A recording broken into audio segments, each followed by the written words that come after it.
Did you try to stay out of politics? You're like, dude, I'm just here to focus on my music. Let me do my thing. I try to stay at least decently aware of like what's going on in the world for sure. But I'm definitely not I'm not as educated as I could be in that realm, you know. I have like a good idea of like the major events happening, and if it's something that I'm passionate about or something that I care about, then I'm probably going to like educate myself and try to get an understanding of it. But when it comes to like when it comes to like politics that I feel like I can't control, or like I just feel hopeless about, and then I'm like, okay, what can I do? You know, it's easy to slip into that, right? Yeah. Start feeling like Chicken Little. Yeah. Sky's falling. Yeah. Yeah. No, it's definitely tough, you know, especially when it comes to things like, you know, talking about the president, and like when it gets down that realm, it's hard for me because I kind of hate one like two-party system and all of that, and I just hate the divide that it creates. That's like, I hate that. It's miserable. Like, it's miserable that there's so many people that can't be friends with someone or like have a connection with someone because they have a different perspective politically like that. Oh, you're on the right? Yeah. What? Yeah, exactly. Yeah. I know we've known each other for the past 12 years, but we can't be friends anymore. Exactly. Like, I literally just went on Facebook today, and not my grandma, but my grandma's friend hates Donald Trump. And she posted on this thing. It was like this big, you know how you can like, I don't know, I never go on Facebook, but you know how you can like just post a picture with text? And she was like, had to unfriend a longtime friend of mine because of what they posted on here. Like, this is sad because they liked Trump or something. And I was just like, so you're telling me someone that you had like a real connection with, like a genuine relationship with, you unadded on Facebook because they had a differing opinion to you? Like, I don't know. That's the day and age we're in. It's awful. Especially that generation still stuck on Facebook. Oh. Don't get me started. Boys? Dude, I won't be able to talk. If I put a Zen in, I'm gonna be running to a bathroom. That's those 6 milligram ones will do that to you. I'm still on the 3. See, I've never done a 3. Maybe once I feel more comfy, I'll like give me 20 minutes in. Yeah, I did a 6. I think I was telling Eli and Reef this. I did a 6 before pod because I wanted to make sure I was going to be copacetic for it. I lost my shit, dude. I was feeling great for the first 20 minutes, and then after that, I thought I was going to die. Yeah. I stood up, got a wicked head rush, felt like I was going to throw up. Nausea? Did you get nauseous? Dude, it's actually funny. The first time I ever did a Zen was with Wes, and it was with Reef, and it was at his house. And I didn't know that you're supposed to like not be swallowing, and like I didn't know that like drinking something too like makes it kick in heavier. So like I was sitting with Wes and we're drinking a beer and I have a Zen in my mouth, and like I was loving it. It was great. And then I just got past this little point, and I was like, dude, it's like, I'm gonna go to your bathroom right now and yak. I'm gonna be gone for a bit. Yeah. Ugh. And I feel like, I mean, he hit some hard. Yeah. He had, I think, a 6 in and a 3 while we were doing the pod. I mean, he doesn't fuck around. He does not fuck around. No. And I was trying to impress you, and I was like, oh no, this is great. And I was like 15 minutes in, like out of in a whole different universe. Yeah, I know. Sometimes I like the 6s because they feel good, but I just have to be careful. But sometimes I like my roommate / cousin, we have like a chess table in our kitchen, and we'll play together, and I'll like try to throw his in it, and all of a sudden it hits, and I'm like, I can't even think right now. Like, there's no way I'm going to try to make a move in chess. Like, I try to just limit it to the podcast. Yeah. Kind of like an energy drink. I'll save an energy drink for the podcast. I used to drink I feel that. energy drink. It's 5:30 now. I'd have one right now. Really? And it'll just fuck up my sleep. Dude. And I realized, okay, let's switch. We'll go Zen. Save the caffeine for the morning. That might be why I'm struggling recently. I just got into the, what are they called? The C4s, because I've been going to the gym, you know? Okay. And I've never, like, I've barely done any pre-workout. I had this one that Wes gave me, actually, and it just didn't work that well. And then I tried a C4, and I started getting those, like, ants under my skin and everything, and now I'm just hooked on them. Like, it was, like, the best workout I've ever had in my life, and now I just can't stop. Once you go pre-workout, it's hard to go back. It's so hard, dude. I mean, I like that. When you get that, you start feeling a little jittery. Oh my God, it's the best. You like you rub your face, you know, and like, no, it's the best. I I freaking love it. Yeah. You just start hitting the gym recently? I've been going for about a year. Okay. Yeah. Yeah. Nice. Pretty hitting the weights. Yep. Yeah. For the most part. Yeah. Just lifting and working on it. It's crazy. I was actually just like looking at like my progress, and it feels good to see, dude. It's pretty sick. Yeah. Cause it was it's always been like something I've wanted to do, but I just struggled getting into it because I was super skinny. Like I was vegan for 5 years, and like during that time my body did not like me at all. Yeah, that can be tough. Yeah. And so like yeah, I was pretty sick, honestly. And so I would go to the gym, and I'd always go with my brother, who's like a bigger guy, and I'd always overwork myself to the point where it just like was destroyed, and then I'd do it for a little bit and then get burnt out and quit. And finally I like did it the right way, like built up my strength properly to like where I can actually push myself, and now I'm just hooked on it. Like I hate not going to the gym. What made you go vegan? There's these videos. There was this video called Dairy is Scary. It was like a 5-minute video where she just condensed everything wrong with like the dairy industry. And then she did another one, and there was something about, it was like a different version but for eggs. And my whole family is like, we're gonna go vegan, do you want to try it? And I was like, well, I already eat dinner with you guys every single night, so I'm gonna give it a try. Yeah. But then like it was cool because it was like a challenge, like to see if because it was one of the hardest things I've ever done, you know. Like I wasn't like I didn't like dairy or meat, or like I love it all, you know, but it was a cool challenge to see if I could have the discipline to like not do that, you know. Well, 5 years, that's a serious amount of discipline. Yeah, but then as soon as I dropped it, I mean, I started filling out, like got way more healthy, mentally way more clear, like everything was just better from there on. And yeah, now I'm starting to bulk up a little bit. Yeah, it's fun. Yeah, veganism scares me a little bit. It's a little scary. I couldn't do that. Yeah. And the health aspects. You know, I get the sentiment if you're doing it because of factory farming. Yeah. Like animal cruelty. Exactly. I get that aspect. Yeah. But if you're doing it for health, man, that's a hard sell. It is a hard sell. I actually really agree. I think people like to like, it kind of forces you to eat cleaner because you can't, like, you don't have access to like everything in the world. You know, you can't go to a McDonald's or Burger King. Or you're not eating In and Out every night. Yeah. I literally just had that last night, dude. But yeah, exactly. So it kind of like forces that upon you, which was like good. But it's just like, unless you're really, like the thing was, I was a like 14-year-old kid, right? Your body's still developing. My body's still developing, and I also just don't have like the discipline to like make sure that I'm getting the correct macros and the correct nutrients and all the vitamins. Like my sister Justine, when she was doing it, she was really good about it. You know, with like supplementation. Yeah, supplementation, making sure that she was getting the proper protein and whatever she needed. Versus me, dude, like I'd wake up and I'd just be living off like bagels.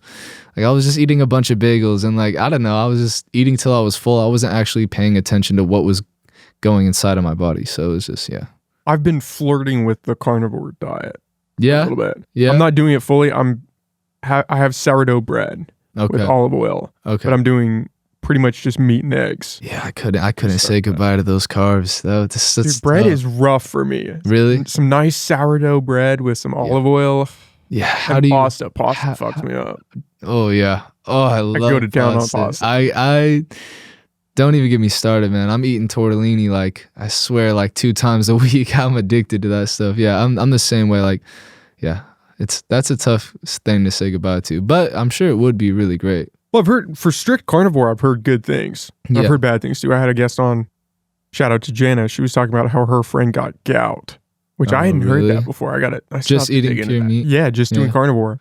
Damn. Which I don't know if maybe that he had some other health stuff going on, and I've never heard just a correlation between those two before. Yeah, I don't know. That's a tough one. I don't know if I want to get gout. Yeah. To eat. Gout is awful. I've heard about gout. I remember I'd always hear like my dad, he had gout, and he'd always talk about it, and I'd be like, oh, okay, well, I don't know what that is. It's from an older generation. Yeah. Like a long time ago, people got gout. Yeah, and then I finally like looked into what it is, and it's like literally needles in your joints, and I'm like, holy shit, like that would be miserable.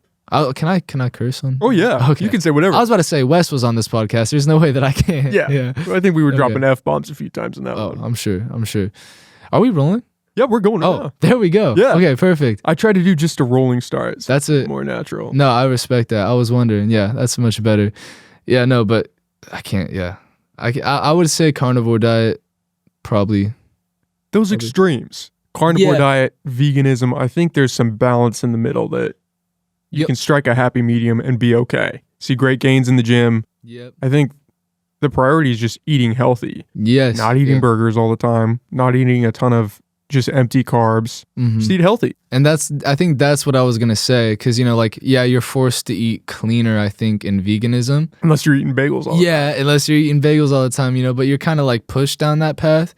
But if you can make the conscious decision to eat better and be able to incorporate dairy and meat and these things into your diet the correct way, you'll just get so much more out of it. And your body's going to feel so much better. So much. I can't even. It's not even just your body, your mind. Like, I mean, my writing was getting better. Like everything got better once I started, like, actually taking. You could see that. So Yeah. were you writing music, obviously, while you were a vegan? Yeah. Yeah, this is what like my brain just always felt kind of foggy. Like it felt like I always just had this like lack of energy. Like you have a higher gear that you could click into. You know it's there, but you can't hit it. Basically, yeah. And it was, it affected me like I think throughout so many different, like truly it's hard to explain. Like, of course, like I was still like functioning and I've made a lot of great music being vegan. I'm first 5 years I started veganism and rapping and making music like at the same exact time pretty much. So like, most of my rap career, I've been a vegan, but, no, yeah, like 1000%. It's just the energy. Like I'm just a million times more productive. I feel better. I'm more enjoyable to be around. Like, yeah. I noticed that if I have a heavy carb meal before I do a podcast, it feels like I'm just pulling my brain along with me. Oh. I can't think of things as fast. I'm slower, sluggish. Yeah. No, I can't do a sandwich. I can't do a sandwich I don't even before do anything. sandwiches anymore. Yeah. Because I know ruins if I have the a day. sandwich, I'm tapping out 2 o'clock. That's the end of my day. Yeah. And it sucks because I love them. Like if I have nothing to do, like my birthday was this weekend. We were pretty hungover the next day, and we like, our house was just thrashed, like so bad. So a good birthday. It was, oh my God, man. It was a great time, seriously. But yeah, house was thrashed and it took us till like 5 p.m. to build up the courage to like start, putting things back together. But I remember like we went to Eureka Natural Foods, got a nice big sandwich because I ain't got nothing to do, but then I ate it and then I was like, we were supposed to clean right after and I was just, what am I doing to myself? Yeah, what did I just do? I just wanted to lay, it was sunny out too. I just wanted to lay in the sun and just like die, It's a hard balance because the food tastes so good in the moment, yeah, but you only have 10 minutes. Yeah. And then it's just suffering. Yeah. So you get a little mouth pleasure and then you're just eating shit the rest of the day. But the pleasures, it's almost worth it. It's almost worth it. I will say like enjoying good food is probably one of my favorite things in life. It's so a good. nice dinner with some wine, some pasta. Yeah. How do you do better than that? How do you? That's why I can't wait to like go to Europe and do all that. I'm just gonna pig out. I'm gonna come back. I'm gonna start a bulk season.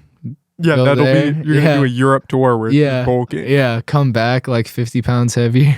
And then just get shredded. Yep, there we go. That's the game plan right there. So did you start writing at 14? Is that when did you get into music? 13? 13 years old, yeah. Damn. Yes. As a rapper? Yes, yeah. Well, I started taking it seriously at 13. Like before. So you had been doing it before that? Yeah, since I've been wanting to like do this since I was probably like 9 or 10. 11. I saw a video, I think it was on your Instagram, of you as a little tight. Oh yeah, singing. Yeah, that going video. at it. Yeah, so like that's the thing. Like I've always had like I've always loved performing. I've always been a performer. I was going to singing lessons when I was like really young.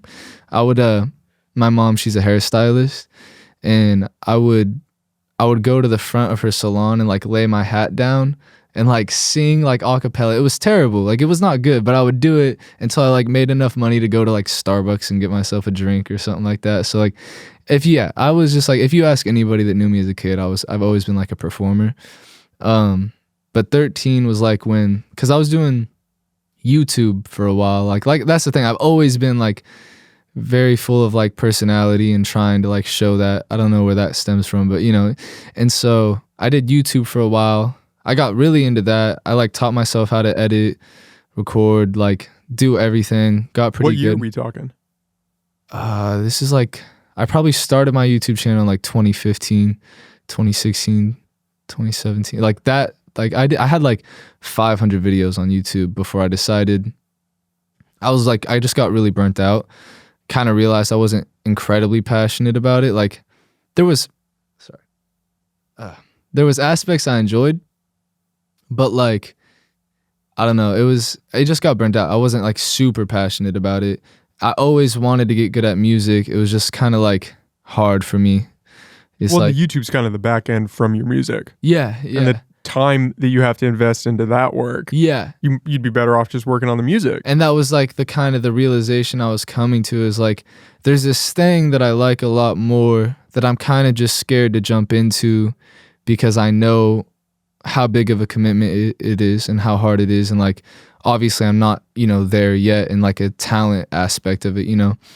And yeah, I just kind of like one of these days like came to this decision. Like I was like, all right, I'm going to stop doing the videos and I'm just going to like buckle down and really give all my energy to music. And like from there on, I was 13. Yeah. Like 3 months after that, I went to Eli's studio for the first time, recorded a song and like put it out.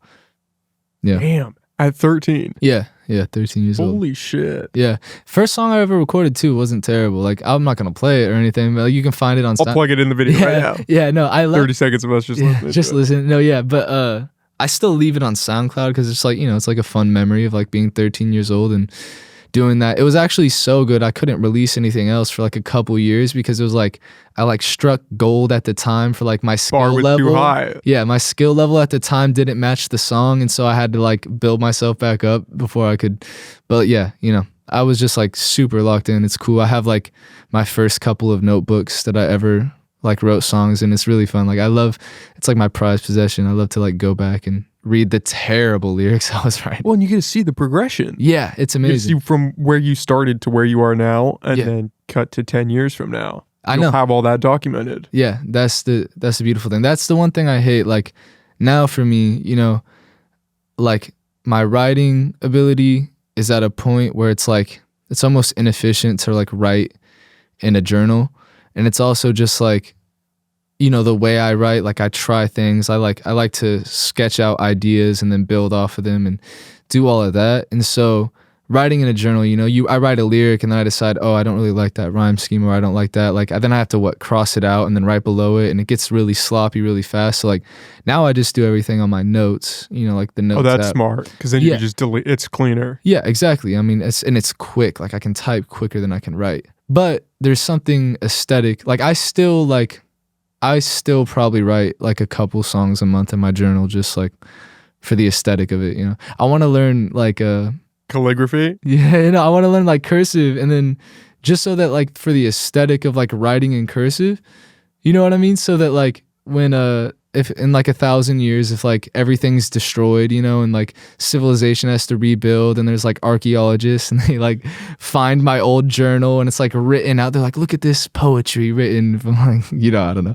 I think about stupid stuff like that. Man, what happened to cursive? Right?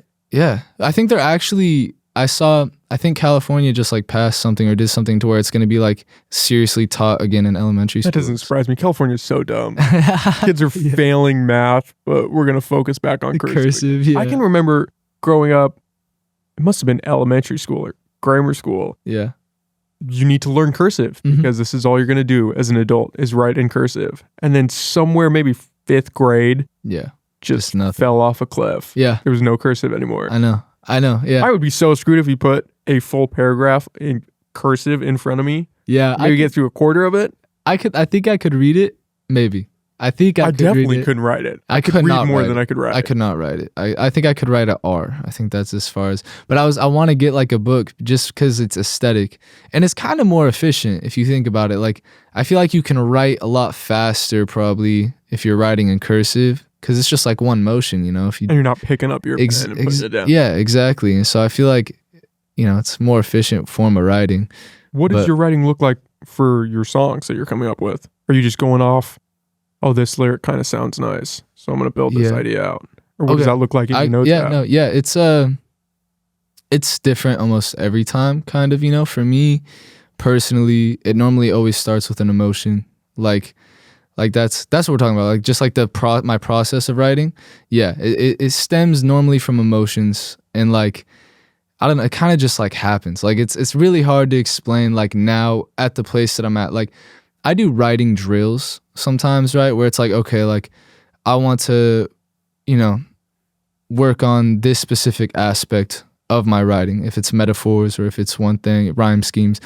Rhyme schemes for me now, like that's like one of my favorite things to do is like create like, but finding a way to do it to where it's hard to explain. But yeah, for me mainly though, it's just emotions. Like I nowadays use music as just like a form of expression 1,000% of the time. It's like, you know, I have these thoughts and it's like, or like these ways, and I'm like, okay, like let me like put this down in the best way that I can so that I can understand it, if that makes sense. And so a lot of times I'm writing more for myself. Like that's the thing. I release, you know, a few songs, you know, out of the hundreds of songs that I write that are just for myself. If it's a verse, if it's 6 bars of just like getting something out, you know. But yeah, and normally it's like a thought or a feeling, and I just build off of that. And it's really fun too, because it's like, okay, if I start with like this one lyric, like this one line that is saying what I'm thinking or what I'm feeling, and it's like, if I add this rhyme scheme to it, how can I still, you know, express the thought and like deliver the thought in a way where it flows with that? And then you kind of get guided by the song, if that makes sense. So it's like, if I have a lyric and there's like this 3-syllable rhyme scheme that I want to do, right? Now I have to find a 3-syllable rhyme that could fit there, and then I have to turn that into me saying something that still means something. Because that's, for me, that's always the number one goal, is like saying something that actually means something. I think so many artists nowadays or rappers, they're just looking at rhymes and they're just trying to rhyme things and just say things. And it's so easy to fall into that trap. Like it's so easy to come up with a couple rhymes, but being able to make it, articulate it in a way that like sounds nice to the ear, but also has a beautiful message or says something eloquent. Like I think that's, you know, kind of what my process is every time. Is like, how can I say what I'm feeling right now in a way that is like touching? Yeah. Meaningful. Yeah. Well, it's got to be hard with, I mean, where TikTok is today, to not just try to crank out some 30-second masterpiece that is only going to work on TikTok, but could go viral on that platform. Oh man. Yeah. That's the thing. Yeah. TikTokification of music nowadays. It's horrible. And especially like for someone like me, where it's like my writing like is so content dense, you know, and it's like, to get the full picture, you have to sit down and like really listen to the whole track. You can't like, you know, it doesn't work in a soundbite. No. Yeah. I can't, you can't listen to 4 bars and like get a perfect idea of what I'm trying to say or what I'm trying to, you know, get across. And like, dude, yeah, I'm going through like this is my thing with music. Like my music is always when I'm going through something or like, you know, there's something going on in my life, like it's always just at its best. And it's really trippy because it, you know, you get to a certain point, I think, in your artistry where you're so comfortable in it that it doesn't even feel like it's not like I'm sitting down and trying to write a song. I'm just writing this song because I need to write this song, you know? And so like me, like I'm going through like a 3-year breakup right now, you know, and I like sat down like 5 days after and wrote like this, like it's a 5-minute song. It's 30 bars versus 8-bar hooks. It's ginormous. And it's like the most poetic, beautiful thing I've ever written, probably. But like, who's gonna like? How are you gonna put that on TikTok? Yeah, who's gonna sit down and like be like, oh, this 5-minute song, like, let me check this out. You know, it's just impossible nowadays. I hate it. Yeah. Are you feeling that pretty strongly in? Like, is that in the back of your mind when you're creating a song, or do you just push that aside? So I'm gonna create what I need to create. Rick Rubin says it best. The greatest of all time, says never think about the audience when you're in the studio, because it ruins the art. Like at the end of the day, like there was a time, like for a long time when I first started making music, you know, of course I'm thinking about all these different things, and like, cause I still was developing so much. I'm still always developing and growing, like, but you get to a point, I think, where like you kind of know your creative expression, you know? And if you're putting other people's expectations or wants ahead of your own creative expression, then it's not your art anymore, you know? So like I always try to never, cause like I'll still release that song at some point, and there's going to be a lot of people that connect with it in the same way that I did.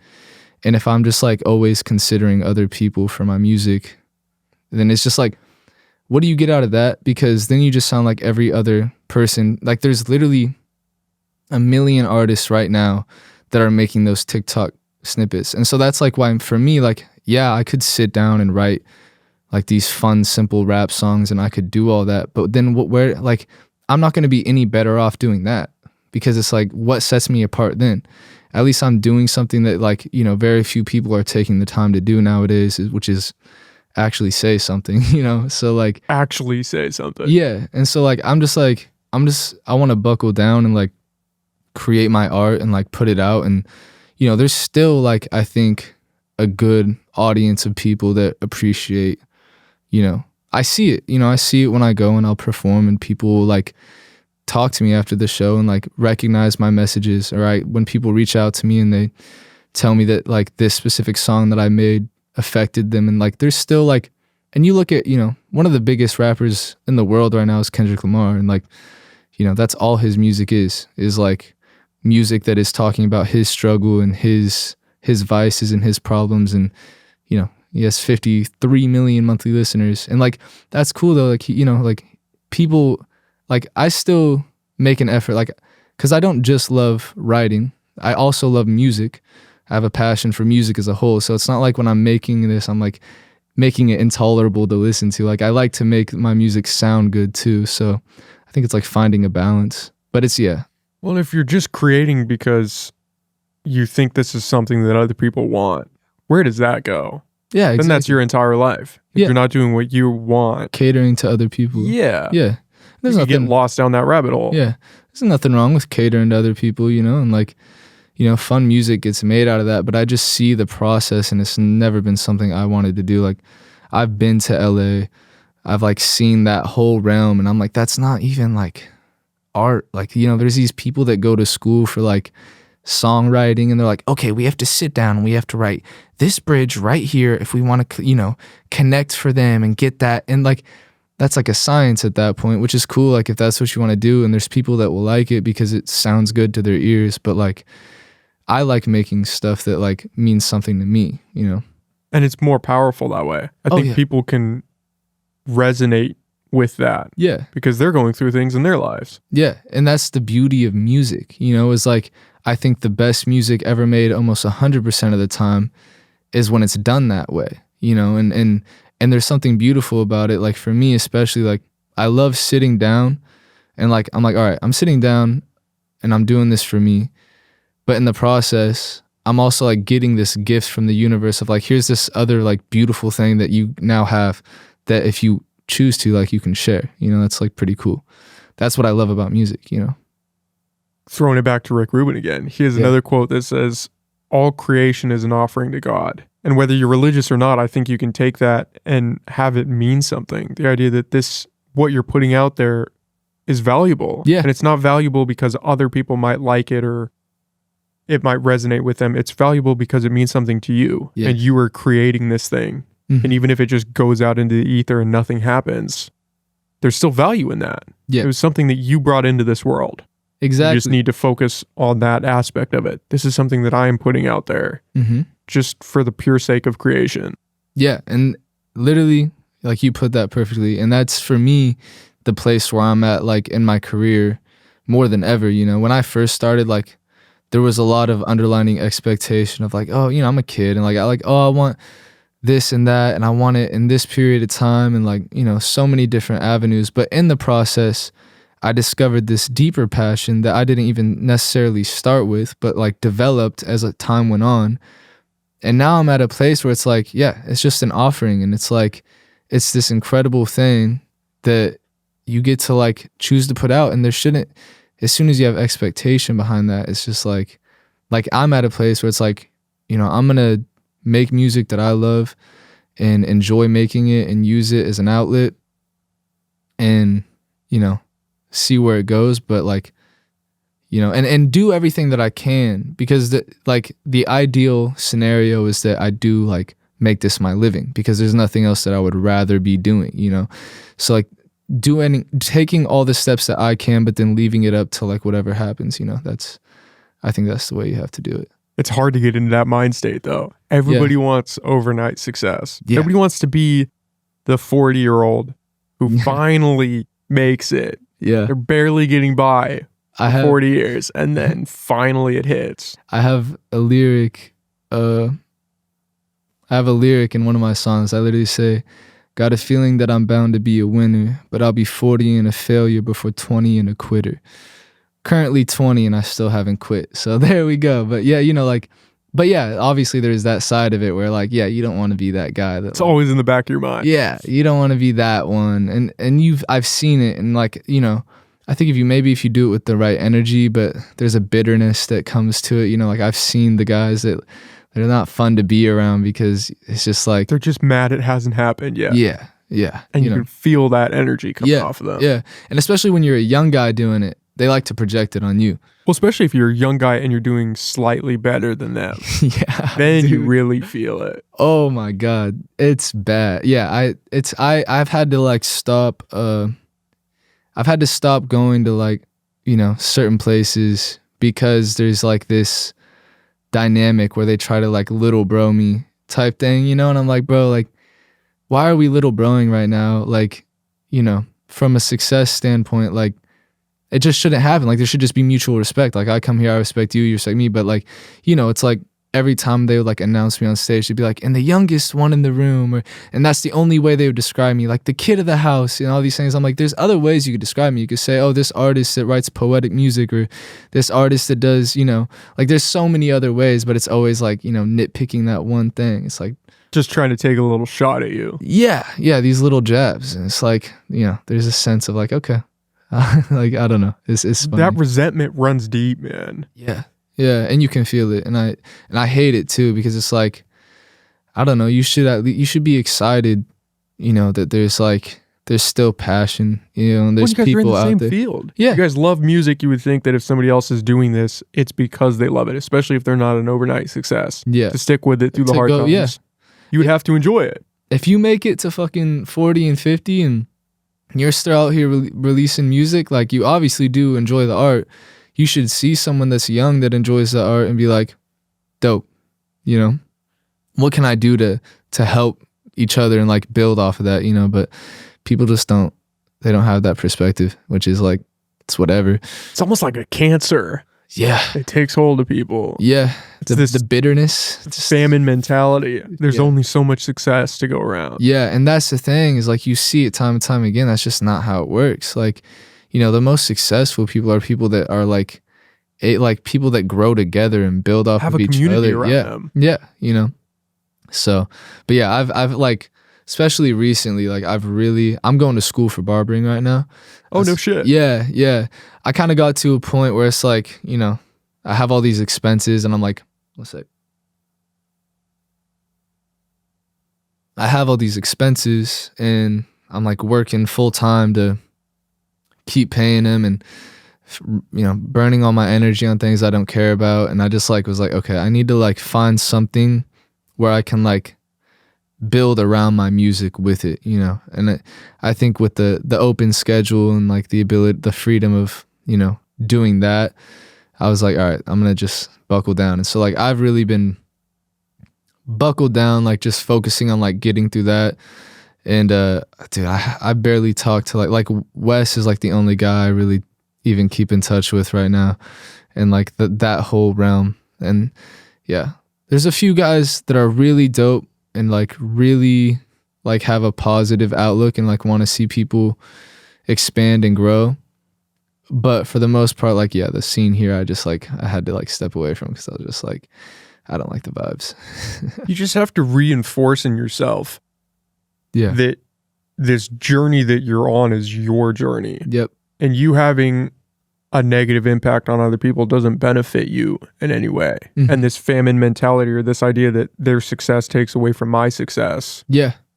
doesn't mean it's ephemeral. It doesn't mean anything. No, yeah. And it's fucking easy for me to sit here and say that. Yeah. But you just have to constantly tell yourself that. It doesn't mean anything for you to try to take shots at other people who are in the same realm. You guys should come together. Exactly. Because it doesn't do anything. No. You're just, this negative energy is just taking up real estate in your mind. Yeah. And I hate, my other issue with it is I hate like when it gets like kind of portrayed, like, I don't know. There's like this weird, like there's a community here of like music, like especially hip hop, right? And I feel like it gets like delivered and like it's this positive thing and like we're all working together. But then you actually go there and it's like the opposite of that. And then you're like, well, like, you know, it's It's like, that it's way in like, a lot of things. Yeah, right. This It's idea like, of open community, everyone's welcome, come. Yeah, and then if someone comes and they do a really good job, or then like, it's you know, all then click. it's like wait a minute, I don't know if I like that. Yeah. Yeah, actually, were you invited here? Yeah, exactly. Did I see your invitation? Yeah. So yeah, like you were saying, you know, I the thing is for me especially, like, other than Eli was someone that like helped me a lot when I was working like on growing, and my brother was like a huge, but like for the most part, I didn't even know there was like a community of hip hop artists here until like last year, you know. So like for most of my career and like most of my like journey as an artist, I've been by myself in my bedroom writing music. That's what I'm comfortable with. That's like my space, is being with myself. That's, if you listen to my music, like that's just what my music is. It's me talking to myself and like I said, like organizing my own thoughts. And so I really have no issue like just doing that, you know? And so that's just like what I've been doing lately. I'm buckling down, trying to get a job where I can make some decent money and like actually fund my music, and yeah, working on a couple exciting things. Finding that balance is a challenge. Yeah. The work to support your passion. It sucks, dude. It's rough. It man. is. Yeah, it's really hard. And that's why I'm trying to do this, because it's like going and working like a regular job. It's just like I burn out, you know? I get really burnt out, and then it's hard to want to come home and, you know, it's already 9 o'clock and you only have a few hours left. And You've already been busting your ass all day. Yeah, and then you have to go wake up in the morning and do it all again, you know? It's like to build up. And so like that's for me, like, and that's my thing, you know. COVID hit 2020. That was like one of my most productive years as an artist, because I was a kid and I was 16 years old, and like I just got to sit at home all day and make music, you know. And I literally left school like midway through my sophomore year, and that's all I've been doing up until like adulthood, is just working on music, you know, school, like doing online school and like stuff like that. But that's been my whole entire, so like having to adjust from like being able to, like, for me, I'm my most creative like in the morning. Like I love to wake up and like have coffee and sit down and write music. I can't really do that, you know, with like the schedules that I end up having. Yeah.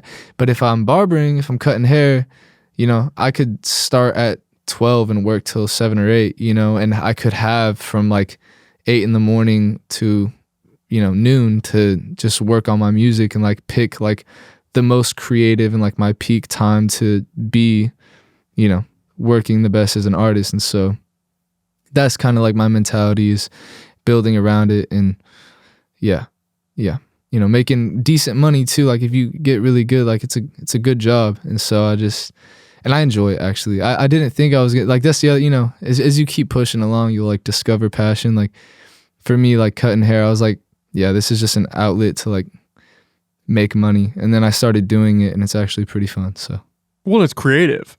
I mean, you get a good barber. Yeah. Work of art. Yeah, no, for sure. I'm not there yet, but you know, I'm like 400 something hours in right now at school. It's a learning curve, especially the school here. But it's like, you know, it's definitely a learning curve. But it is fun. It is definitely like there's like a creative side of it that you're looking at shapes and angles and like how to make those fall the right way. It's How to not fuck up somebody's haircut. dude, it's stressful. I've got some bad ones in my life. I'm sure. I got a fade Everybody one has. time. A buddy of mine has a picture of it and he texts it to me every now and then just to keep me humble. Yeah. And it was a fade and they didn't blend it at all. So it was literally steps. Just lines. Literally steps. Yeah. Visible steps. And I went home. I went back to the barber and had him recut it 3 times. Every time was it just steps? Every time it was just bad. Yeah. Every time I went back, I think the 3rd time a couple friends went with me and then we got a different guy to do it. But it was just... Yeah. I was gonna say if was he bad. gave you steps one time, he's probably gonna give them to you man, every it was other time. bad. Yeah, it's dude.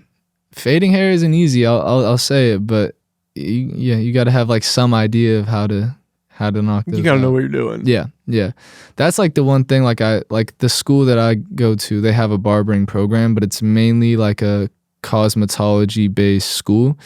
And so like the barbers, there's like 6 of us, and we kind of just get the back burner, And I was like talking to my buddy. I was like, I should have just signed up for the Cosmo program because like I'm not learning anything different than the Cosmos, and like we don't even really have like a barber teacher. So like learning how to do fades and all those, it's it's rough. YouTube is your teacher basically. Like YouTube and practicing on your friends, because you also don't get people that come in wanting fades.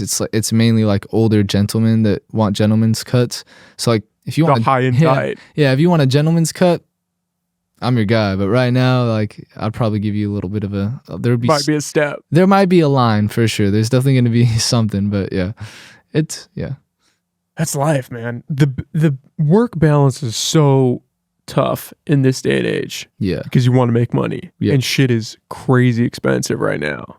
yeah. But to pursue your passion, the only thing that you need, the only thing that has any currency is time. Yep. And you're trading that to go to work, Yeah. to get money to then funnel back into your passion. Yeah. It's rough. Yeah, it's definitely hard, especially when you're like a broke, 20-year-old. But it's okay. Like that's my thing. Like I'm not releasing music as much as I'd like to right now because I simply just don't have like the money to do it. Like, I like that song I was talking to you about. Oh, I would kill to release it within the next month and a half, but I also don't want to not do it justice. I want to make sure it has a great mix on it. I want to make sure that I can create good content to put out to really give it like the proper leverage that it needs, and I just don't have that. So I just kind of have to sit on it, and I hate sitting on music. I've gotten to a place, I've done it so many times where I've sat on songs for years or months, and you get burnt out. It just happens. And so I like to release things while they're still exciting to me, because the issue is like when I'm releasing a song that's a year old, at that point I have like so many songs I enjoy way more. You've almost lost where you were in that moment. Yeah it's a process. It's okay though. Like I said, it's okay for me because it's just more time to grow, and then I'll get this job. I'll start cutting hair. I'll hopefully start making money. I'll have more money than I've ever had to put towards it. I'll be a better artist than I've ever been, and I'll just be able to, build momentum from there. Keep fueling the fire. Yeah. And you like to put out polished projects. I mean, I've seen some of your videos with Cosmo, Yeah. and they're next level. He did some insane work. Yeah, I love Cosmo, dude. He like not my last track. I released a little surprise song, but my last full rollout single was Trapped, and we did a full music video to that, and it was really cool. It was like the first time I've worked with someone who really like brought my vision to life. Him and Malachi.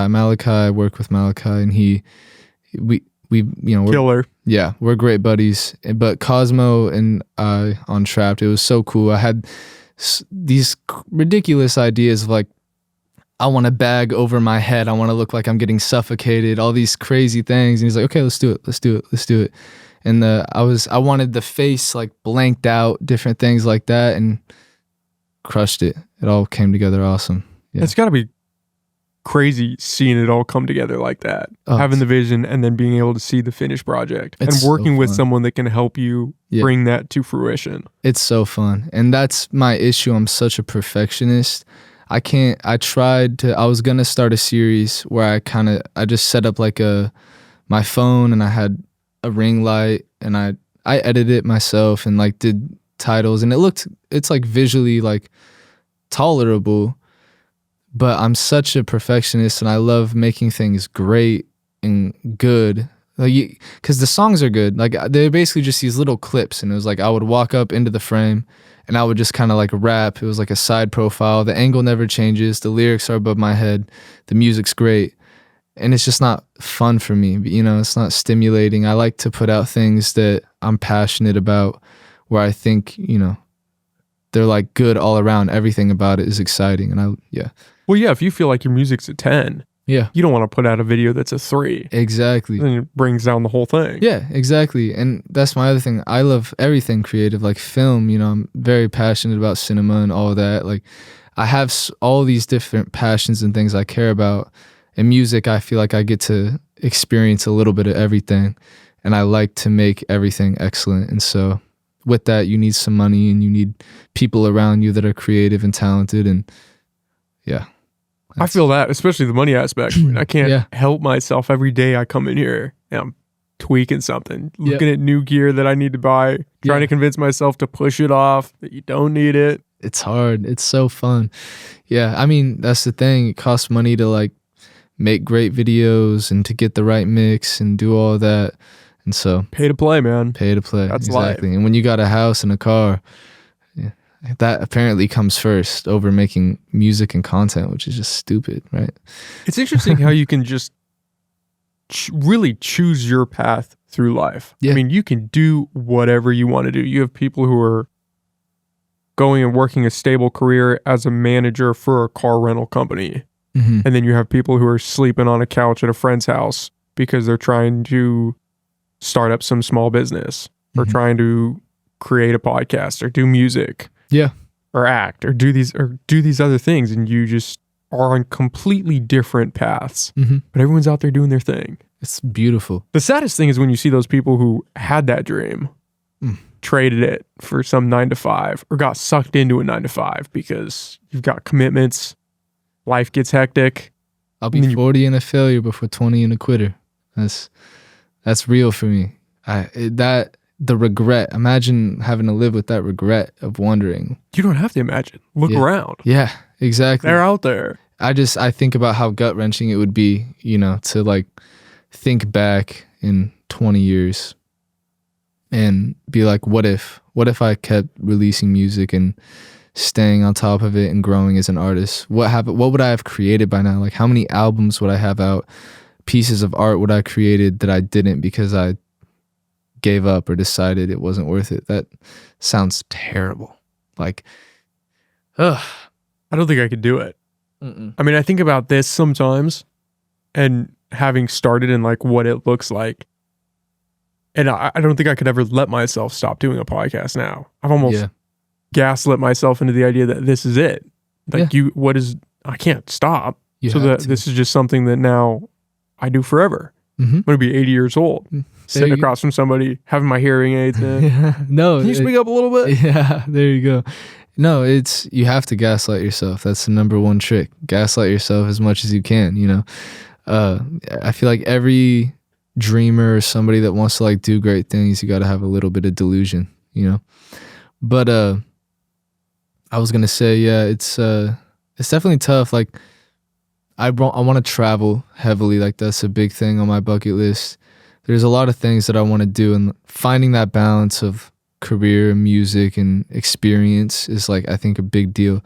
When things are really buckled down and I feel bored, I'm not as creative. You know, when I'm just grinding and purely just in grind mode, I end up, you know, maybe my writing is a little bit better or something, but the music isn't as good because it's not coming from any experience, because I have no experience to build off. When I'm going through things, I'm going through a heartbreak, or, you know, when I'm going through anything, if I'm just feeling good, if I go out and have a great time and I come back and I'm feeling cool, you know what I mean? You make better music. So for me, like, I definitely, the top two things for me is like travel and music. For once I start making some money, it's necessary. In order for art to imitate life, you have to live a life. Dude, Somebody far smarter than me said that. I'm just parroting it. You got some good ones. That's all I got. There. That's all this podcast is, me just throwing out quotes. I love it. But that's important, Mm-hmm. is living life. I have not found that balance myself yet. Yeah. I'm still very much in the grind. And I think about that sometimes. Mm-hmm. Okay, do I need to pop my head out a little bit? Because you can't, especially with something like this or something like music, what are you going to talk about? Yeah. If you're not actually living life, if you're just going from work to then creating something and you're not actually living anywhere in between, your shit's going to start to go dull pretty fast. And I had that issue for a while. That was something that I really struggled with. Where like you couldn't draw any inspiration? Yeah, because I was just so obsessive about music, you know. It's all I would do. I had no high school experience really because I was at home making music all the time. I had friends, I'd play basketball with them, and then I'd go home and work on music. You know, I wasn't going out and like meeting girls or, you know, doing the things that like a normal kid would do. And due to that, I saw, you know, I grew a lot as an artist. It was really necessary, but I reached so many plateaus that I don't really find anymore when I'm finding that balance of like, I don't really sit down anymore and like wonder what I'm going to say. You know, I have so much to pull from, especially right now with my life. It's so active and there's so many different things happening all at once that there's pretty much always something that can be said. And that's a lot more exciting. It's hard though, because then there's a balance to it, you know, and feeling like especially me, I have a huge issue with feeling like I'm constantly falling behind. You know, that's something I struggle with really badly, you know, feeling like, you know, every day that I'm going to school for barbering, there's somebody else that's in the studio for 6 or 7 hours working on a song. You know, that stuff eats me. I'll literally lay in bed and think about it and be like, you know, I'm constantly like writing down these goals of like things I need to do, time I need to cut out. And it's hard. So I totally get it. It's definitely not easy to find a balance. And to not feed into the idea of that I'm not working hard enough. Yeah. Every moment I'm awake, I need to be working on this craft. I couldn't tell you how to not do that. To be honest, I'm the same way where it's like I'm always, even though I know it's irrational and it's not reasonable, it's still like you always kind of hear that voice, especially with social media nowadays. You know, you open up your phone and there's 10 phenomenal artists right in front of your face doing great things all the time. You know, how do you see that and not compare? Yeah. And how do you see that and not think, man, I need to get back to work? Yeah. I don't know about you, but I listen to a ton of motivational speakers and people who have succeeded talking about how they achieve their success, and none of them talk about balance. Nobody talks about, oh yeah, you need to have, you know, healthy relationships and make time for, you know, working on yourself and going out and finding these experiences. All of them say, it's the grind set. Get back to the grind. Yeah. Keep your head down and work. It's the grind set. And I get it. And I totally respect it. And I have a lot of that like within myself. I've just also noticed that, you know, I think people don't talk about the fact that every person is different, you know, and like what works for one person might not work for the other person. If you want to be a creative person and you feel like you need to have this grind set, but you get burnout when that happens, what's the point? You know, what's the point of like grinding it out all the time if you're just making shitty, lifeless music because you're so burnt out, you know? And so nobody talks about that side of it. Or if you injure your arm and you're still going to the gym every single day, or you have like, you know, tendonitis and you don't give that any time to heal up and get better, like it's just, you know, you're backtracking. Yeah, you're exactly. Doing work. Harm, exactly. And that's my thing is like, I realized at a point, like I was doing myself harm, not going and living my life a little bit. Like literally that's what life is supposed to be, is living. Like you're supposed to have experience and create experience. And that's the beauty of art, is then being able to turn that experience into art and like something beautiful. But if you don't have anything to, you know, fall back on. Yeah. Yeah. And there's always the counter of, what if you died tomorrow? Yeah. Are you really going to be happy that you bailed out on your friends and didn't go do this thing or didn't take that trip? Yep. Yeah. And yeah, that's totally what I'm trying to live by right now, is just being open to experience and creating balance within that. Like, especially now that I'm in like this new place of my life, like finding this like independence, and it's like I have a lot more extra time. It's like finding what to do with it. It's like normally gonna go to the music, and then but now if a friend calls me and he's like, hey, you want to go do this thing, I'm telling myself nowadays, like, just say yes, like just go do it. What's the point of not doing it? What if something totally awesome happens and you miss it, you know? And what if you find some inspiration in that moment? Exactly. Yeah. And that's what I've been finding a lot of recently, and it's been fun. Is that newfound independence, is that coming out of the breakup? Yeah. When you say 3-year breakup, is that a breakup that went over time for 3 years, or you were in a relationship for 3 years and then got out? I was in a relationship for 3 years, and we just broke up like less than a month ago. Okay. Because you said 3-year breakup, and I was, because I've been in my fair share of toxic relationships, I was thinking this extended over 3 years. No, like off and on again. No, yeah, it was 3-year relationship. We broke up. And yeah, it's weird though, when, especially as an artist, like, you know, I dealt with a lot of issues of like sacrificing my time, you know, with music for that relationship, and doing, you know, it was my first ever love. Like, it's, you know, it's a big deal.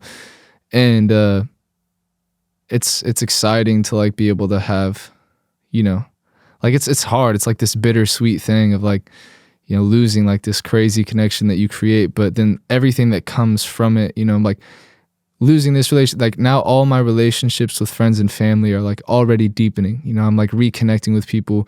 My relationship with music is deepening again. I'm finding it as like this outlet that I haven't had it, you know, it's been an outlet, but I'm finding it as like this safe place that I can go to again to understand what I'm feeling and going through in those moments deeper than I have in years, you know.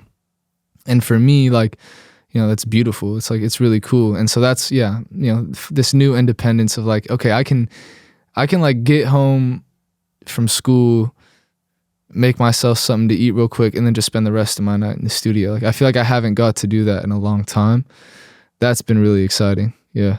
Well, being in a serious committed relationship does take a serious amount of bandwidth. Yeah. And yeah, sacrifice, you know, and it's a lot, especially when you're young and you have passions and you have these like commitments. It's a big deal. And we lived together. Like, we lived together for almost a year before. So it's pretty serious. Yeah. Yeah. It was very serious. And it was like, you know, but I just, you know, I think about like all the time that I sacrificed, where it's like, all right, I got to go make dinner right now and do that and like be there.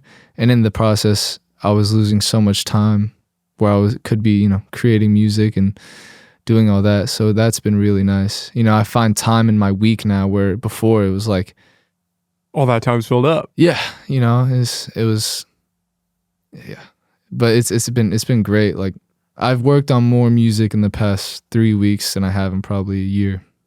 So it was a good time. Like, when you reached out, I was like, oh, this is perfect. Like, I feel myself, like I'm finally getting back into this groove artistically, and now I get to talk about it a little bit, and like, you know, because this type of thing just gets me more excited. Like, I was talking to a buddy. I told him I was on a podcast. He's like, do you have anything like lined up that you're going to talk about? And I was like, dude, if I'm talking about music and like my, like being creative, you're going to find things. Yeah. I'll just go. Like, it doesn't take much to talk about art. You know, it's like I'll nerd out on music and anything creative, like, for days. Well, it's easy to talk about stuff that you're passionate about. Yeah. It's like, yeah, it's not just easy, it's just fun, you know, it's a good time. And I feel like I don't get to do it that often, you know, like I talk to people about it, but I more so just do it, you know. I don't get to like kind of step back and like analyze it. But I have recently, and I was talking about it, like going through this, I was just like, I'm so happy that I have like this healthy outlet. You know, like so many people have to go to like these darker things in order to make themselves feel better in the moment when they're struggling, you know, with something as tough as what I'm going through right now. And there's really nothing in the world that makes me feel better than sitting down and writing a verse. Like, there's nothing better in the world. Like, I you know, you couldn't give me a drug or anything where I would like step out of it feeling as good as I did when I write down my emotions in a way that is like beautiful and poetic. it feels the best, you know. And I always get I feel like every time I do it, I get this deeper like understanding of what it was, you know. And so it's like pretty cool. Like, and I think about that, and it makes me hope that everybody can like find these types of things, you know. Like, I'm sure you get the same way, being able to come here and learn about people and have conversations. Like, I'm sure you just look forward to it every day. Like, there's something special about having something like this, you know. Well, just in terms of having an outlet is so important, because if you don't and shit hits the fan, that's when people really spiral. Yep. That's when people start doing drugs. That's when people start self-destructing. Yeah. You have to have something that you can turn to and just pour time in and get something back from that. Exactly. And especially with something like music, you're not just investing this time in getting something like if you were painting. Yeah. You're kind of exploring your emotions on another level on top of that. Exactly. Like, you're really getting to sit with how you feel and work through it. Yeah. Yeah. And that's what's awesome about it. You know, like, I feel like half the time when I sit down, I don't even know how I feel in those moments. And it just comes out. It's like I literally puke it all out. And then it's like, okay, that's where I was at mentally. That's how I'm feeling, you know. And there's something really cool about that. I'm like sitting down, I'm doing this thing that I enjoy doing. And in the process, I'm getting deeper understanding into myself. And on top of that, I get back this really beautiful thing that I can like go back to and analyze and listen to and enjoy. Like, it's pretty sick. I love it. There was something Reef and Eli were talking about when we were in here. And Reef was saying that sometimes he'll go into the studio and start going at it. And Eli will be listening, and kind of that'll be his like check-in on Reef. And he'll be like, oh shit, I didn't know this was going on. Yeah. Because the music is so real. Yeah. Yeah. You get like, that's just such a cool dynamic. It is. That you're really expressing yourself in such a way that even someone just listening can be like, oh wow, I didn't know that was going on. Like, you're touching in with a friend, but you're not just sitting down and saying, oh yeah, I'm going through this. Yeah. I'm in a rough spot right now. Things aren't going my way. Yeah. But you could put it into music, and there's almost like a disconnect. And that's why I love Reef's music so much. And like, that's why him and I think click so well and get along so well, is because he's one of the few people that I've met that I think falls to music and needs music the same way that I need music, you know. And we've talked about it so many times. Like, it's not just like I do music because it's fun. It's like, I literally need to do this, or else like I'll like go insane, you know. Like, I'll actually mentally lose it, you know. And you can hear it. You can always hear it in the music, you know. There's so many songs of Wes's that give me chills that I just love. And yeah, like that's why I admire him, because of that. You know, he does that. He's in that same boat of really doing it because he connects with it and it's what he needs. So yeah. And just being authentic with it. It's so authentic. Yeah, you that's like, you hear it and it cuts right through. You know, you know the emotion, you feel it, and everybody can connect with it. You know, like, that's the thing. All human emotions are human emotions. We're all feeling the same things. So there's a million people out there that can listen to that and resonate to that experience, you know. Like, I was just watching Eternal Sunshine of the Spotless Mind. I don't know if you've seen that movie. It's really good. But it's just like, you know, I'm watching it and I'm like finding all these deep connections to my own experience, and it like just hit me, and like, dude, never a movie hasn't hit me like that before, but it hit. And I was like, that's such a cool thing that, like, you know, I was not the person they had, like, they weren't thinking about me, and yet I'm able to like find all these deep connections, and then knowing that there's millions of people that had that same experience with that movie. You know, we're all kind of living a similar life. We're all feeling the same things. There's something powerful about that. I think that's why people love music and art so much, because it makes us all feel connected. And I think that's why it'll be interesting to see the longevity for these TikTok songs. Yeah. Because it doesn't translate in the same way. No. Yeah, I think there'll be a turn. I do think there'll be like a turn in music where people get burnt out of hearing the same thing over and over again, and they'll want that genuine. I think we're at the start of that. I do too. I mean, you've got musicians like Russ that are just putting out what they want to put out. Kendrick. Yep. I mean, huge artists that are kind of paving that way where, okay, you can just be authentic. Yeah. It doesn't have to be whatever format you think you need to fit in to sell songs. Yeah. You can carve out your own path. No. And it'll work. There is definitely that turn, and people appreciate it. And I mean, if you just look at music in the past, all the music that stands the test of time is the music that's like real and like comes from a real place. And so that's the thing. You could be you make TikTok songs, but how are you going to keep that momentum rolling? How are you going to create like a fan base of people that would die for you, you know? People that like really, because that's where that all stems from, creating those types of fan bases and that type of momentum. It's people that like connect with your music in a way that is, you know, relatable, and like you can't do that with music that's empty. You like it sucks because I see clips, I'm like, oh, that sounds like really good. Like I should check out the rest of this.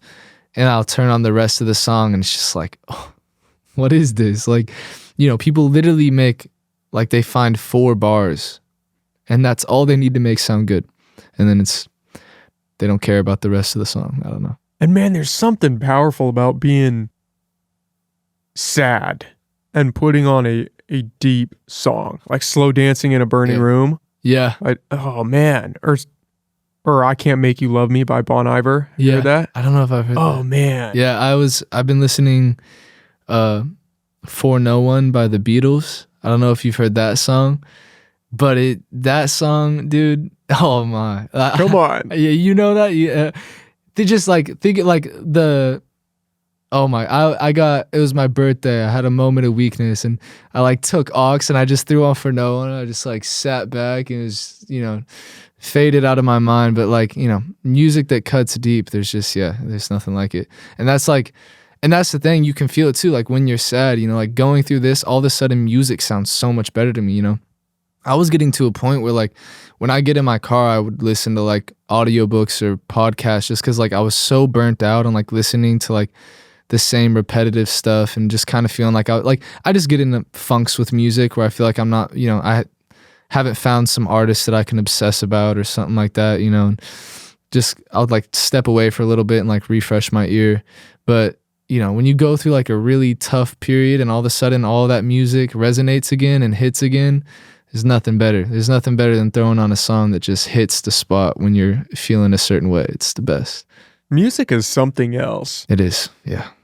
The way it resonates with you when you've got a good song on, something deep. Yeah, I know. It's just everything. It's magical. Clicks. It's really magical. Like that's what I love about music specifically.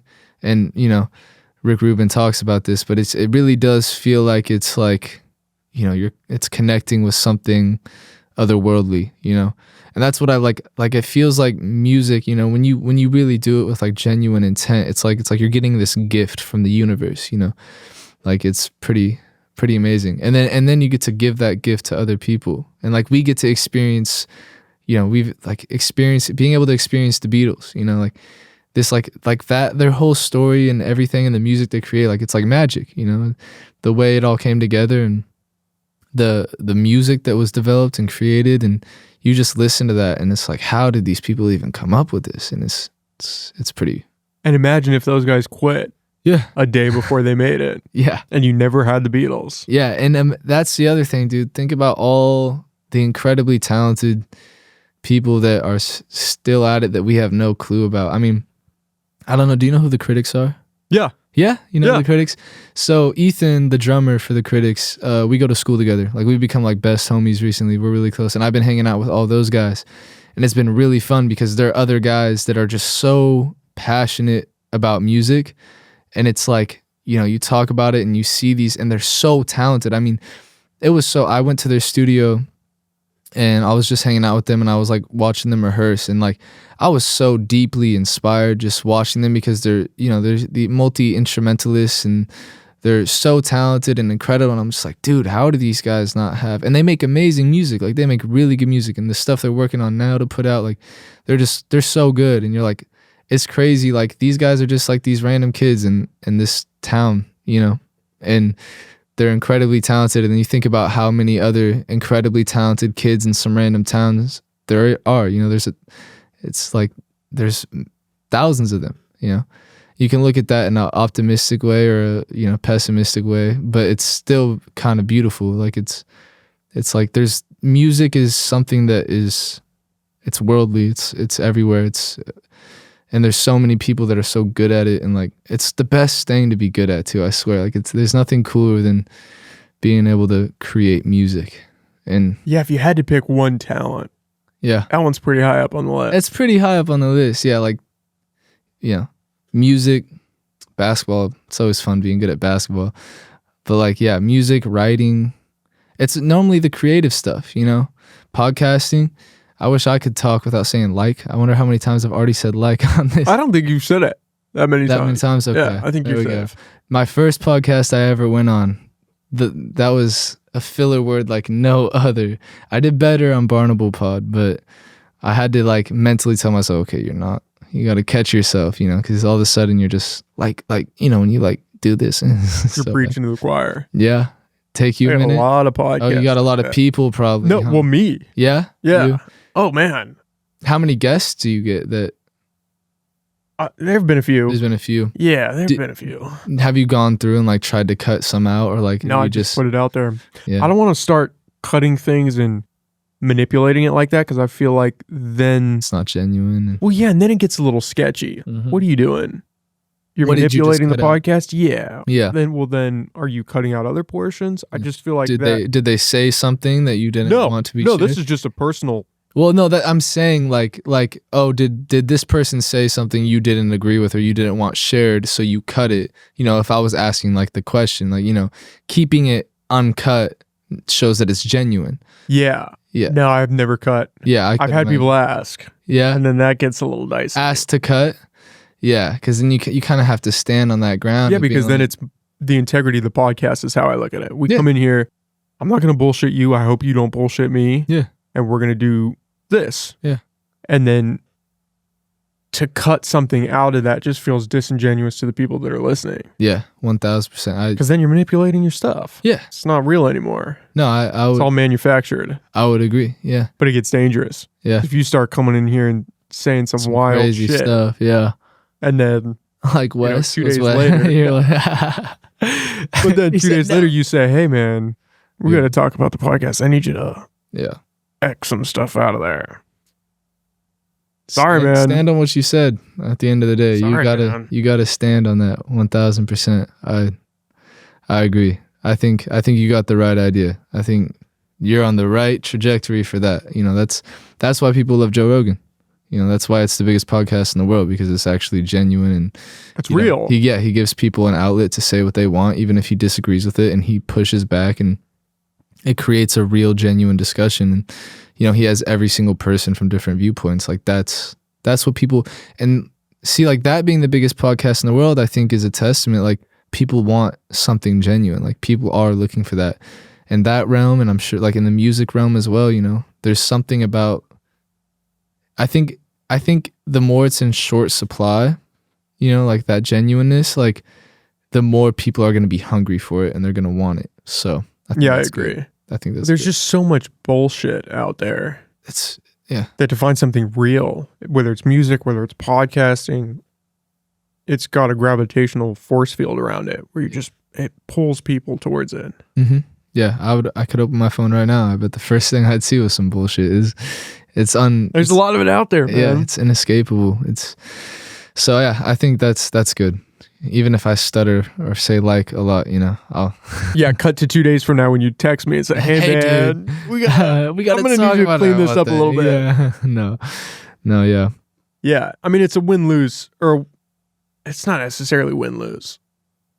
It is what it is. Yeah. Whether the guest doesn't want to come back because of that, I get it. Mm-hmm. But the only way this works is if you and I can close everything else out and have a real conversation and talk to each other. I don't know where the conversation is going to go. You don't know where it's going to go. That's exciting. We're just going to talk. Yeah. That's exciting. I mean, we've never met before this, and we're having going at it. a great talk, and that's fun. And like, how often do we do that? How often do you get to sit down and just have a conversation with a stranger? Like, that's fun. You should tell me about yourself.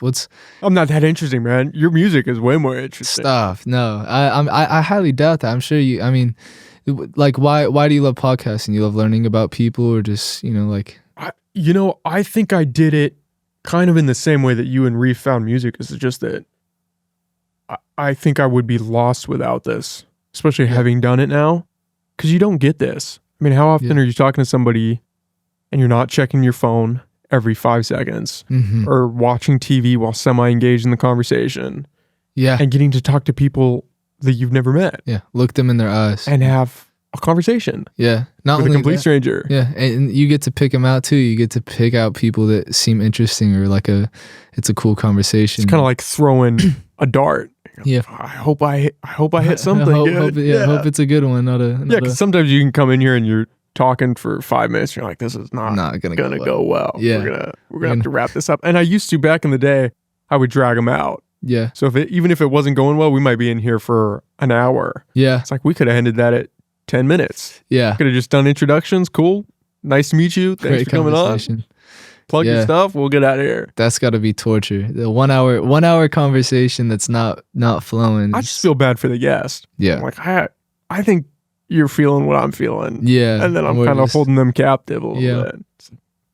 Hey. I'm getting a call. Can we get out of here? Yeah. Yeah. No, that's fair, man. That's cool though. Yeah. I mean, like I said, this is definitely the coolest setup I've seen, and it's cool that you're giving people an outlet to talk about things they care about. Especially here, you don't find that much, you know. I And think it's important. it's very talk important. about. Yeah. No, 1,000%. Whatever you want. Yeah, I would 1,000% agree that it's and like you were saying, just it's important to like be having discussions, and it's sad that we live in a day and age where like we have to sit down with all of this to have that discussion, but that's just where it is. That's why like I love my tight knit group of people, my friends like that I can just sit down with and talk about philosophy with for a few hours and have those types of discussions where we're genuinely just into a conversation. Because there's nothing better in the world than a good conversation. It's like a drug. It is. Yeah. I was just talking to Aubrey, my cousin, about it. Just connection in general with people is like, we're social beings. That's what we're meant for, at the end of the day. Yeah. And knowing that you can talk to somebody about whatever and they're not going to get offended. Oh, They're not going to get upset. You're not going to stop being friends because you had yeah. a question about this or you thought this Yeah. way about this certain thing. Yeah. You're going to be okay. Yeah. It's a safe space. Yeah. No, that's definitely cool. What's that? Got the You're professional, man. You stepping check it away off from the mic. There we go. I'm not gonna It's the burp. mark of a guy that's been in front of a microphone before. Trust. I burped in front of a few before a track. It doesn't sound very good, as I'll say, especially with some reverb on. You ever hear a burp with reverb? No. Yeah. You Can't don't imagine need it to. sounds good. No, it's kind of funny. You giggle a little bit, but normally we choose to cut it out at the end of the day. But yeah, man. Yeah, that's like the recording side of it too. That's always something like that was something I struggled with for a minute with music, was the recording aspect of it, because for so long I think I was like kind of just in my own bubble and I would just write and I didn't do recording, like finding like my voice artistically and stuff. But now I love it. Like I love hearing my voice in a microphone. Recording in like a professional point of view or just recording it in general, like even just you alone? Well, no, not just me. Like, but like what I do voice memos. So I literally have like 700 voice memos of just songs like on my phone, because I have to at least get the idea down, because there was a time, where it would take me so long to write songs. Like I would sit down and I'd spend weeks on like single songs. I don't do that anymore. It's like, I mean, I'll like finish most of a song and have, things that I need to clean up or work on, but normally it's like I'm finishing most of it the night that I sit down and write it. But there was a time where like I just would have everything like deeply memorized, because I was just going over it so much. But now it's like I create so much that I have to have like a voice memo of it, because when you're doing different flows and different cadences, it's easy to lose that if you don't record it in some shape. But now I have my own home studio that I work at. That's got to be nice. Oh, yeah. Especially for me, like just the type of artist that I am and like how intimate and personal my music is. Sometimes like some of the stuff I'm talking about is so personal. It's hard to want to go to a studio and have an engineer sit there and listen to me talk about it, and rap about it. And so, now it's really nice to be able to have like my own space that I can just record and track myself and and then send it out if I need to have it mixed or anything like that. And just to get ideas down and have it sound like somewhat decent is fun, you know? It's because I used to have a lot of anxiety about recording because when I still sucked at making music, which is like it took me a while to get like decent at, you know, creating music. But when I still sucked at like making music, you know, there was a few times where I had these songs that I was like really excited about and I thought they were great. And then I would go in, and once I put it down, it just sounded so horrible, like listening back to it. And I'm just so embarrassed because I'm like in the studio and there's strangers there and they're like listening to this terrible song that You're just feeling like hate. a loser. Yeah, exactly. Yeah. Just feeling awful. And then, so for a long time, I just had terrible anxiety about like going. But last year we started doing this thing called a church, which was like, it was like Wes and Eli and Carter and all of us would just meet. And then it got bigger to a point where it was like a bunch of humble artists, you know, coming together. But every Sunday we would like all get together, and any ideas or songs that we had, we would just go record it. And then if there was someone that was inspired by it and would want to build off of it, they would. And we were doing that for quite a few months. And I like totally got kind of past that nervousness doing that. Because it was like every weekend, you know, any idea that I had during the week, I was going in on Sunday in front of like, you know, 8 or 9 people and recording it. And, you know, I'm at a point now artistically where it's like, if I record something, like, even if maybe I don't like it because it's not what I'm going for, like it just didn't connect with me, it at least isn't going to sound awful. Like, you know, like I don't really record like god awful songs anymore, but like it is nice to be able to have my own, like I can write my song, and as soon as I write it, record it and hear back and instantly know like, okay, is this going to be what I think it's going to be, you know, recorded and like fully done, or is this just an idea that I have to kind of let go of? Yeah, it gives you the option to flesh it out or not. Yeah, exactly. You can kind of see, okay, what does this actually sound like once I put it to a beat? Exactly. We going with it. 1000%. Yeah. No, it's nice. Are you creating your own music for it, or are you finding a track that kind of fits the theme of what you're going for, and then I normally like, I find instrumentals and then just write to them. If like, you know, like general, like normally I just start clicking, and if I hear something that clicks with me and like it inspires something in me, then I'll build off of that. But I currently am like, that's like one of the things while I'm kind of buckling down artistically, is like I've been teaching myself self-production and learning that whole aspect of it. I took piano lessons for like half a year last year. I had to stop because of barbering. Like my schedule is literally, I go to school at 8 and I'm done at 5, Tuesday through Friday. And then every other day I'm working. And, you know, so it's, our schedules didn't line up, so I had to stop. Plus I'm broke as shit right now between going to school and not working full time. Like I make enough money to get by. So it's like, you know, that extra $100 a month, like I just couldn't do. But, you know, I like to create my own chord progressions and like work on that. And so the overall goal someday, at some point in my career, is to be making the whole entire thing, like the whole entire piece of music.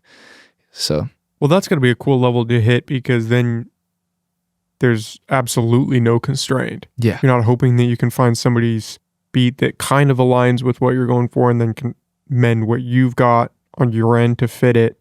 You can create it from scratch. Yeah, exactly. And every artist that like I look up to and I admire, you know, that's what they're doing. And that's what I love about music and like being creative, you know? And so like, I think it's hard. The hardest thing I struggle with now is like my ability as a writer and like as a songwriter and all that is like so like, you know, like the gap between like that and then my ability as a producer at the moment is so big that I find myself, you know, with the slim time that I have, falling back to what's comfortable a lot of the time and doing like what I feel best to doing rather than like working on that, you know? And I'm not gonna, you know, I'm not gonna release a song with like a average beat with great writing. Like that's, so I have to wait until like that skill level, you know, starts to like blend out, you know, when it gets to a place where like, I'm like, okay, like what's backing me is just as beautiful and powerful as what I'm saying. and getting there is like hard, especially right now with the limited time that I have. But I'm definitely like, it's the end goal is to be able to create the whole piece. And it would just be so like exciting for me to be able to look at something and be like, yeah, that's all me. Like that was, every piece of that was my creation and my expression. That would be amazing. Like, and like I said, like, you know, we don't have to get into, but the Kanyes and the Tyler, the Creators, and the Frank Oceans, and like all these artists that I like really admire and look up to, like they're doing the whole thing. You know, they're creative all around. You know, it's not just they're a rapper. They're not just, you know, because that is like, at the end of the day, I say like I like making music, not just like writing. Like I could, if that's all I want to do, I could just write poems. You know, I could write poems and release them. But I love music as a whole, and I want to be able to grow in that for sure. And add that piece to the puzzle. Yeah. Where now you're creating this other thing. Oh yeah, and it would be so exciting. Like it's so fun. Even when I do it now, I love doing it.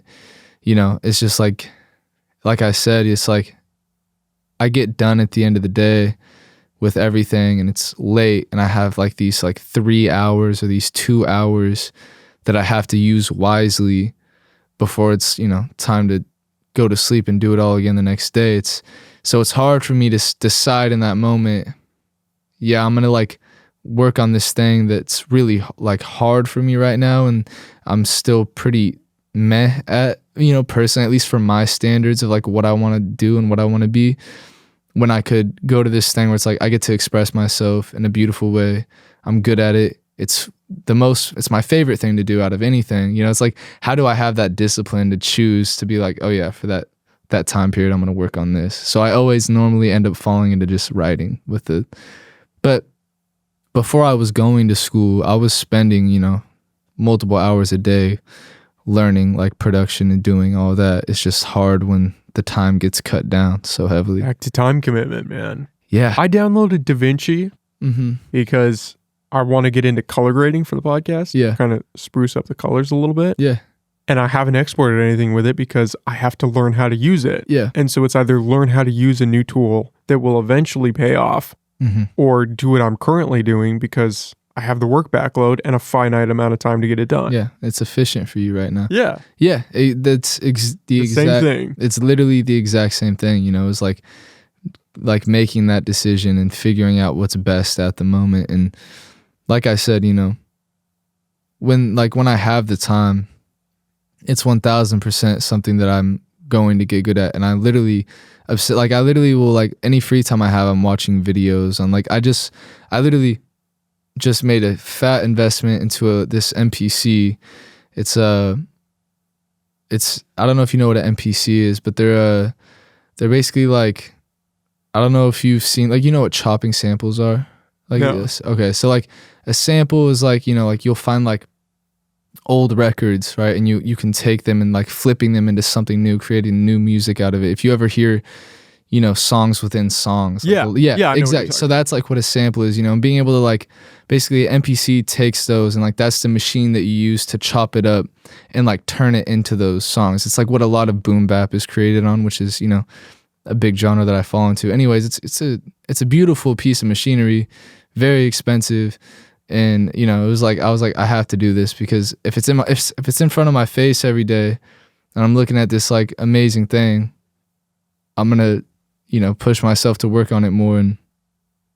But yeah, it's pretty sick. Like, I don't even know, how did I even get on topic of that? I just wanted to talk about it. It's pretty cool. Is that a Yeah. plan for the future? Is you're going to start sampling some old songs? Yeah, I already sample, but I just do it for fun. Oh, that's what I was saying. I'm watching videos on sampling and doing that all the time. Like, I'm obsessed with it, the sound of it, the aesthetic of it, everything about it. Like, it's a whole different art form, you know. It's like its own instrument basically, and you know, that's like I already sample and like I can make pretty good sampled tracks and do that, but it's just like I said, like I have really high standards for myself as an artist, so it's like You don't want to put something out that's not 100% yet. Yeah, you know, that's just always my mentality. Like I have to, and the issue with me is like then I never get to that place because I always am setting the bar higher before I can kind of reach it, you know. So it's like this constant loop, and I've dealt with that as an artist, and luckily I have family and people that get on my ass and tell me to put out music when I need to put out music,